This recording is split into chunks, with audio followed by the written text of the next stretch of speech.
Baik Peggy maupun Saka sama-sama bebas. Tapi bedanya nih, inside storyan, Saka selama 7 tahun ditahan, dia sempat dicap sebagai seorang pembunuh. Padahal kenal Vina dan Eki juga enggak. Enggak cuman itu, yang namanya intimidasi, tekanan secara verbal maupun fisik dirasakan oleh Saka ketika ia diinterogasi oleh penyidik Polda Jawa Barat. Yang dimana trauma itu sampai saat ini masih ada. Sehingga ketika saya bertemu dengan Saka beberapa waktu yang lalu, saya pun harus lebih berhati-hati ketika bertanya dan juga berkomunikasi dengan Saka. Jadi sekarang Mas Saka kan udah bebas nih, gitu kan ya. Kesibukannya ke depan akan ngapain aja, Mas? Kalau ke depannya kalau lagi ada kerjaan, ada yang ngajak juga kerja, jadi nggak ngementingin main. Oh, kerja apa Mas Saka? Kalau Saka kan nggak sekolah juga, jadi dapatnya aja adanya kuliah udah kuliah. Oh, di Cirebon ya? Di Cirebon. Saya tadi Mas Saka tuh datang jauh-jauh dari Cirebon loh, khusus. Macet nggak? Macet. Tapi nggak kapok kan? Enggak. Soalnya sering saya merantau di Jakarta, jadi udah biasa. Kalau Jakarta macetnya udah biasa. Oh, Mas Saka, tapi setelah melewati perjalanan yang panjang ya waktu itu, jadi ada trauma nggak sih? Jadi mendingan kerjanya nguliknya di Jakarta aja deh gitu. Oh, kalau trauma kali gitu sih enggak. Enggak, puji Tuhan ya. Mas Saka ceritain dong, jadi pada saat di tahanan waktu itu diapain aja Mas? Kalau setelah penangkapan. Setelah penangkapan. Saya di Polres dipukulin. Diananya bener-bener dipukulin tuh bener-bener. Tiap ada polisi yang datang juga nanyain kasus apa, udah pasti dipukulin. Langsung tuh? Iya. Kasus apapun, bukannya kasus pembunuhan doang. Semuanya kayak gitu semua. Jadi bukan saya aja yang ngalamin dipukulin tuh. Semua narapidana juga yang di sana tuh sama. Dipukulin semua. Jadi pada saat penangkapan, setelah penangkapan, pada saat ditahan juga dipukulin semua. Ya, semuanya. Setiap hari. Ya, kalau itu mah emang iya, waktu pertama setiap hari. Terus Mas Saka saat itu bingung dong pasti kan? Iya. Ngomong nggak? Saya kan nggak salah, saya salah apa gitu? Ya sempet ngomong juga, tetap aja kekeh jawaban polisi, minta pengakuan, suruh ngakuin bukannya apa yang saya perbuat. Oh ya? Iya. Jelasnya ngomongnya gimana Mas? Ya nyampe ngotot-ngotot tuh, berkata kasar, kata-kata kasar terus, sama dipukulin, suruh mengakui. Terus Mas Saka tetap kekeh tuh? Tetap kekeh. Nggak mau gitu? Nggak mau. Waktu Mas Saka bilang nggak mau, dihajar lagi? Tetap aja terus dipukulin lagi. Selama 7 tahun, hampir setiap hari berarti Mas Saka? Jadi bukan selama 7 tahun, jadi pas lagi di Polresta sama di Polda Bandung doang. Jadi sisanya tuh waktu dipindah ke LPKA Sukamiskin tuh enggak ada pemukulan sama sekali.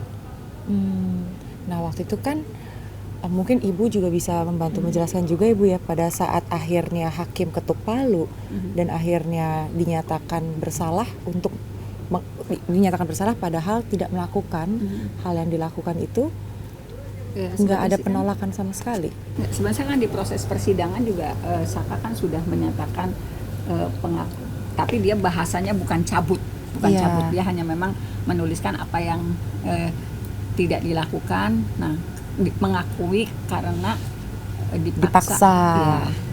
Karena waktu itu kan Saka 15 tahun, jangankan saya pengacaranya dia nggak ngerti.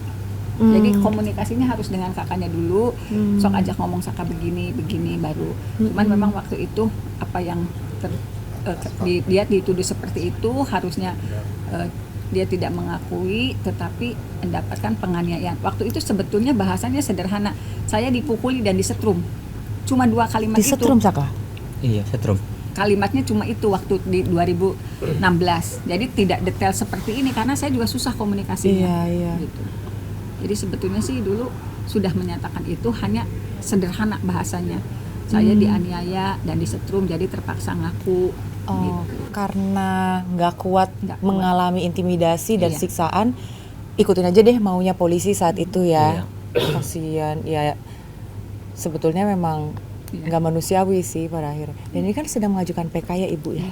Nah itu yang diharapkan apa Ibu? Ya sebetulnya sih kan keyakinan saya dari dulu di 2016, ya Saka juga merasa tidak pernah melakukan perbuatan yang dituduhkan gitu. Saya sempat meneriakan di 2016 2017, tetapi kan kondisinya berbeda sekali seperti sekarang. Nah, ketika mau tidak mau waktu itu saya sudah menyarankan PK, cuman waktu itu kakaknya setelah istiharoh ternyata nggak dapat. Sekarang berbeda suasananya.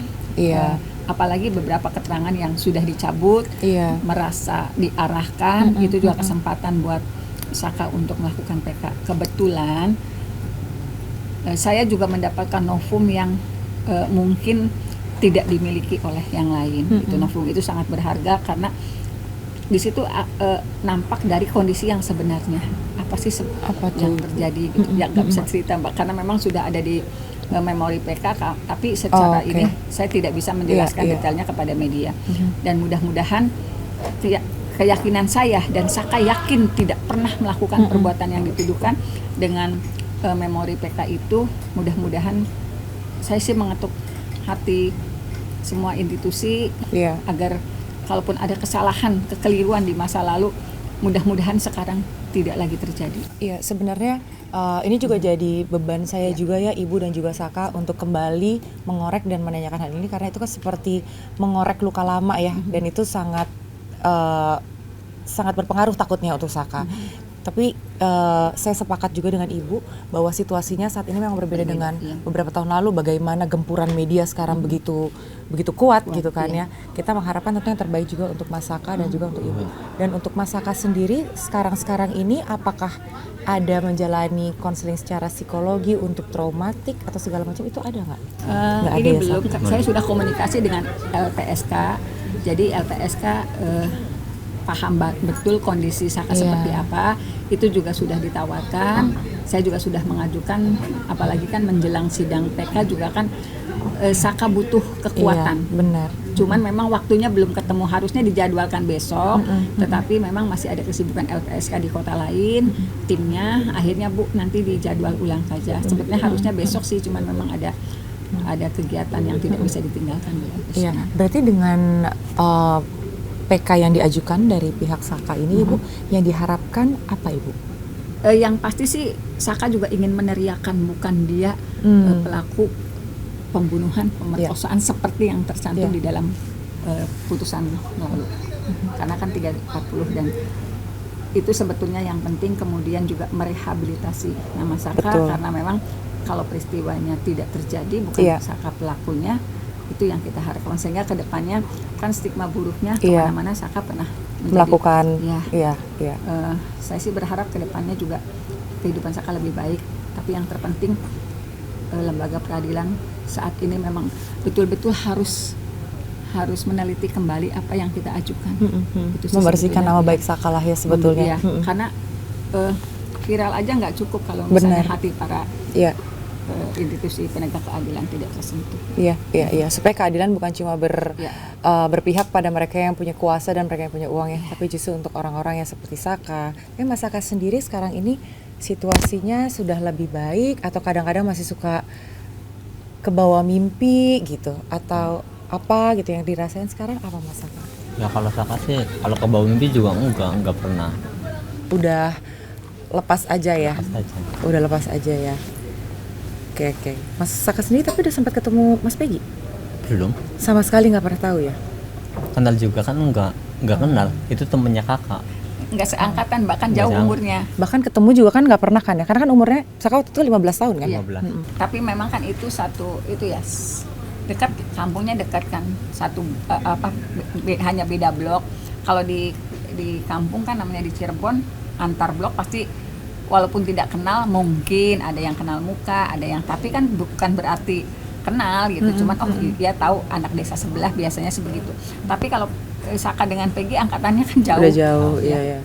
Berarti setelah Saka bebas nih ya, setelah lepas gitu, keluarga sendiri gimana dan juga warga sekitar yang tinggalnya nggak jauh dari rumah Saka?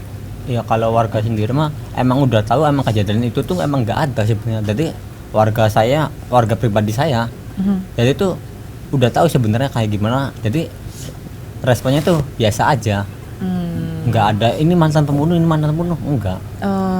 Yang itu kan di luar, Mbak. Iya. Kalau lingkungan sekitar paham semua. Kalau Karena udah lingkungan tahu saya ya. udah paham semua ya. Iya. Kalau lingkungan di luar yang lainnya saya nggak tahu. Nggak tahu. Tapi gini, kita percaya kan kadang-kadang situasi nggak enak tuh pasti ada berkat yang kita dapetin ya gitu kan, ada pelajaran gitu kan. Nah, apa hal positif deh supaya kita nggak selalu melulu melihat itu sebagai suatu hal yang buruk, hal yang positif yang Saka dapat selama Saka di lapas? Ya Mungkin dapat ijazah. dapat ijazah, puji Tuhan, alhamdulillah. Susah ya dapat ijazah. Akhirnya dapat ijazah, belajar apa waktu itu? Ya sekolah biasa aja, cuma sekolah paket Sekolah paket. Yang paling suka pelajaran apa? matematika. Wih, mantap. Matematika paling suka. Yang paling gak suka? Bahasa Inggris nggak ngerti. Little you can lah ya gitu. Oke, Ibu, makasih. Mas Saka juga terima kasih, sehat-sehat. Dan kita berharap yang terbaik untuk PK-nya. Mudah-mudahan nama baik Mas Saka kita optimis bisa segera dibersihkan nih Ibu dan juga Mas Saka. Nanti ajarin lagi aku main layangan. Janji dulu dong, salaman deh biar enak. Nah, seperti yang kita ketahui, Inside Storyan, Pengadilan Negeri Bandung mengabulkan permohonan pra-peradilan Peggy Setiawan. Hakim Eman Sulaiman menggugurkan status tersangka Peggy dan membebaskannya dari tahanan. 1. Mengabulkan permohonan pra-peradilan pemohon untuk seluruhnya. 2. Menyatakan proses penetapan tersangka kepada pemohon berdasarkan surat ketetapan nomor Estaf/90/5 Romawi /Res 124/2024 Diskreskrimum tanggal 21 Mei 2004 atas nama Peggy Setiawan beserta surat yang berkaitan lainnya dinyatakan tidak sah dan batal demi hukum.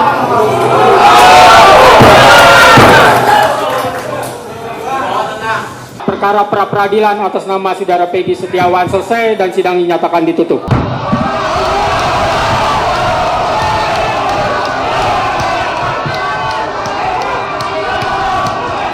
Setelah bebas dari rutan Polda Jawa Barat, Peggy beserta keluarganya kembali ke kediamannya di Cirebon, Jawa Barat dan disambut meriah oleh warga sekitar. Peggy dan rombongan berangkat dari base camp kuasa hukum di Bandung sekitar pukul 1 siang. Kemudian tiba di Cirebon pukul 15.30 waktu Indonesia Barat. Kedatangan Peggy langsung disambut oleh warga Kabupaten Cirebon, Jawa Barat. Warga memenuhi area halaman hingga rumah Peggy yang ikut merayakan kebebasannya. Peggy kembali menyampaikan ucapan terima kasih kepada pendukungnya yang selama ini telah memberikan motivasi. Pasca bebas dari rutan Polda Jawa Barat, Peggy Setiawan akan kembali menjalani aktivitas sehari-hari di rumahnya.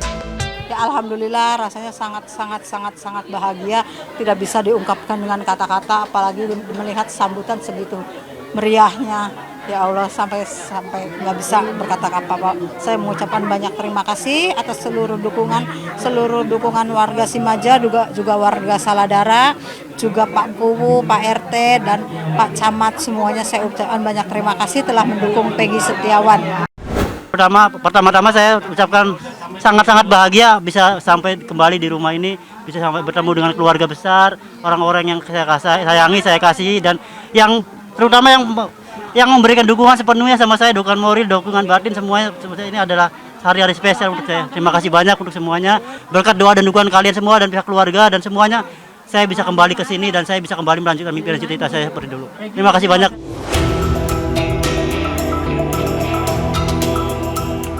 Perlawanan Peggy Setiawan berdampak pada 7 terpidana kasus pembunuhan Vina dan Eki. Kuasa hukum dan juga keluarga 7 terpidana kasus Vina melaporkan Aep dan Dede, 2 saksi kunci ke polisi atas dugaan pernyataan sumpah palsu. Laporan kedua saksi dalam upaya mencari novum atau bukti baru untuk pengajuan peninjauan kembali atau PK. Aep dan Dede dituding memberikan keterangan yang tidak benar yang menyebabkan ke-8 orang diadili dan 7 diantaranya masih mendekam di penjara. Kuasa hukum terpidana juga menyertakan bukti fisik dan digital untuk memperkuat laporannya. Bukti fisik yang dibawa yaitu putusan Pengadilan Negeri Cirebon hingga surat kuasa kesaksian para terpidana saat ditemui kuasa hukum di tahanan. Ya, saya hari ini berfokus pada penanganan laporan dugaan sumpah palsu, kesaksian palsu di depan penyidik, ya kan? Karena bukan dilakukan di depan pengadilan, yaitu yang kita duga adalah saudara Aep dan saudara Dede. Nah, Kemudian tadi bicara persoalan AF tidak ada. Ayahnya itu adalah warga Kabupaten Purwakarta, Kecamatan Pleret, desanya Palinggihan. Rumah ayahnya ada. Dan kemudian AF di mana posisi hari ini bukan kepentingan kita.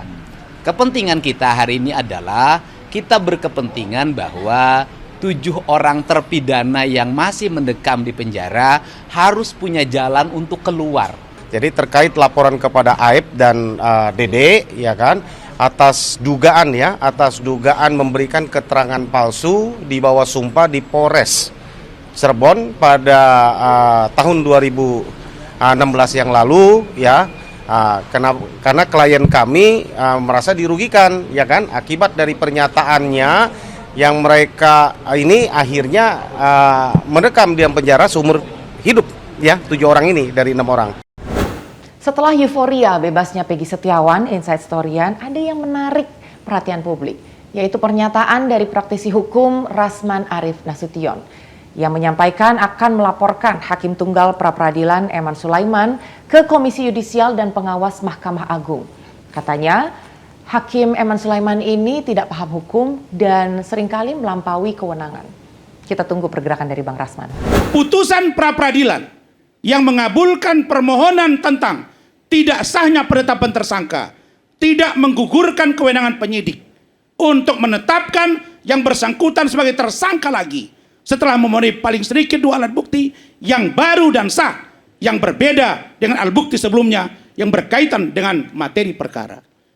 Nah, kalau Hakim Eman Sulaiman baca ini, dia nggak mungkin keluarkan poin 5 ini. Kok dia sepertinya sudah mengikat putusan berikutnya akan berlaku dari putusan dia ini. Ini hakim apa dukun? Ini hakim apa Tuhan?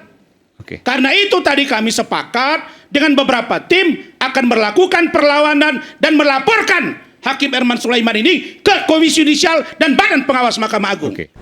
Artinya, memang perkara ini sejak awal ada sesuatu yang disembunyikan. Sehingga menjadi ambyar. Ambyar untuk membuat suatu replika kasus yang sebenarnya itu seperti apa.